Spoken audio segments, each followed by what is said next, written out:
Just when you think you've hit rock bottom, the ground gives way. Before we dive in, hit that subscribe button and ring the bell, because today we're stepping into the ashes of Rome's most catastrophic battlefield, a place where nearly 80,000 men were swallowed by dust, steel, and silence. This is the story of Cannae, a day so grim, so unbelievable, that it still sends chills down the spines of generals and historians alike. 216 BC. Southern Italy, a sun-scorched plain where the Roman Republic, mighty and proud, met a force it couldn't overpower, and a mind it couldn't outthink. Let's go back to where it all began.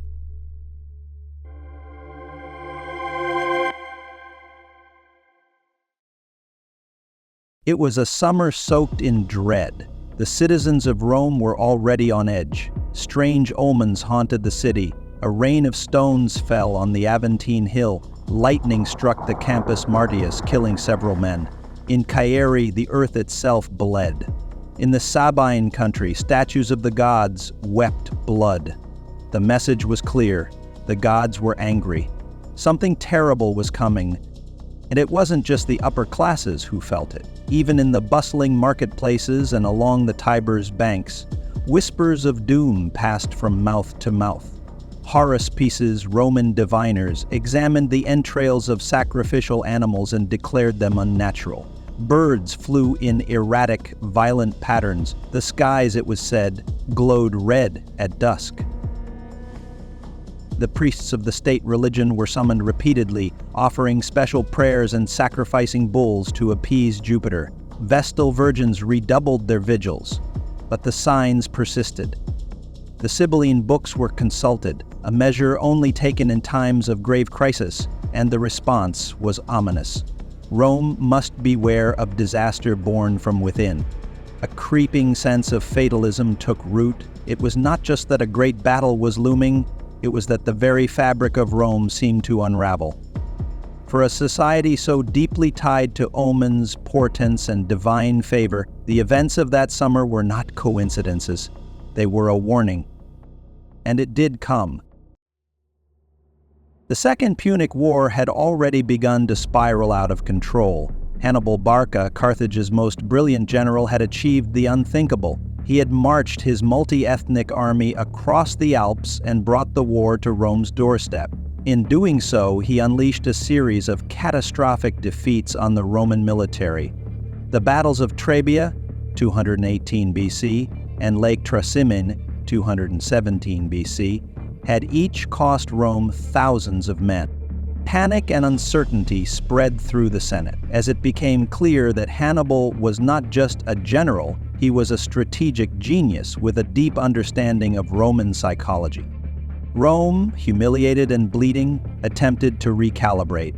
They turned to a cautious strategy of attrition under the leadership of Quintus Fabius Maximus, who avoided direct battle and instead harassed Hannibal's foraging parties, seeking to stretch and starve his supply lines. This Fabian strategy, though unpopular among the Roman populace and Senate, bought time and prevented further disasters. But it clashed violently with Rome's warrior culture, a culture built on decisive victory, not restraint.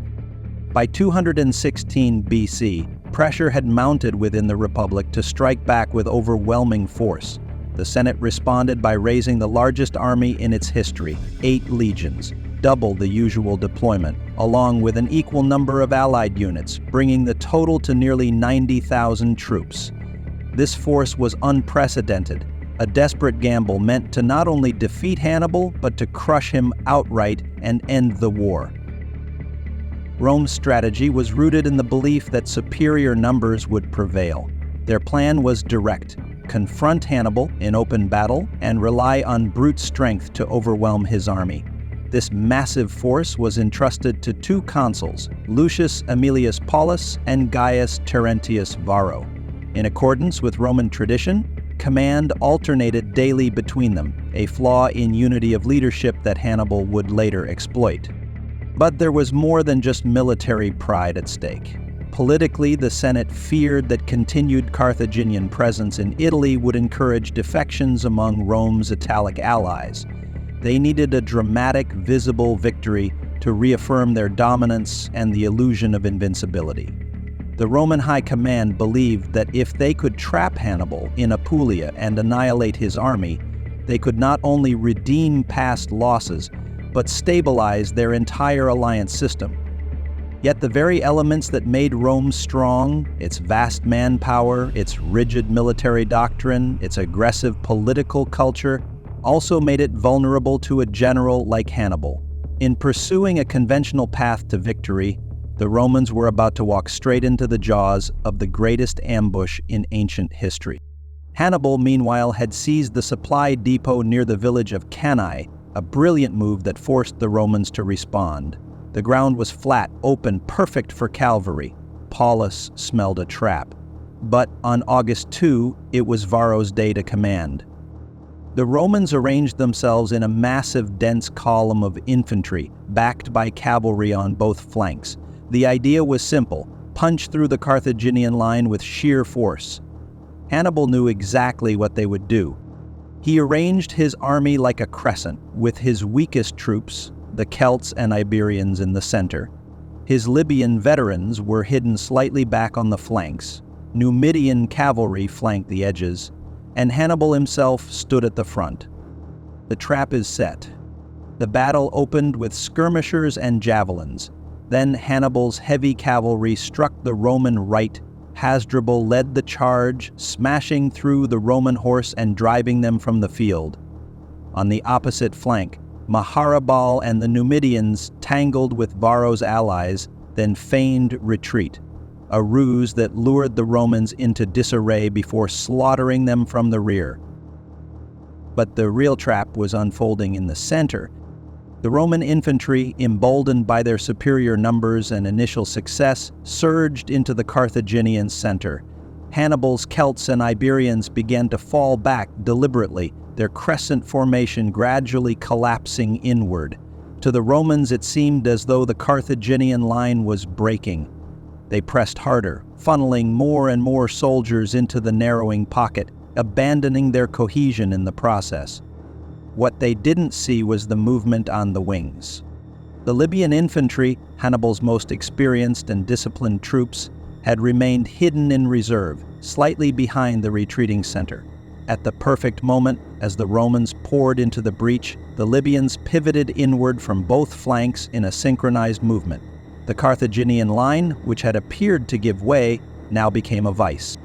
Simultaneously, Hasdrubal's cavalry, having routed the Roman horse on the right, galloped around the battlefield and struck the Roman rear. The encirclement was complete. The massive Roman army, once a symbol of overwhelming might, now found itself trapped in a tightening noose of steel and flesh. From above, the Roman formation would have resembled a grotesque spiral, a mass of humanity compressed into an ever-shrinking pocket, with no clear command, no line of retreat, and no way to reform. They were encircled, outmaneuvered, and doomed. Claustrophobia set in. The dust, the heat, the screams. Legionnaires were packed so tightly they couldn't even raise their swords. Some were trampled, others suffocated. Those who fought were cut down one by one. The stench of blood and sweat filled the air as the ground became slick and muddy with gore. A battlefield that had once echoed with the thunder of marching feet now resounded with cries of agony. Men clawed at one another in desperation, not knowing whether they struck friend or foe. Centurions shouted orders no one could hear, lost beneath a cacophony of steel and terror. As the noose tightened, pockets of resistance were swallowed whole.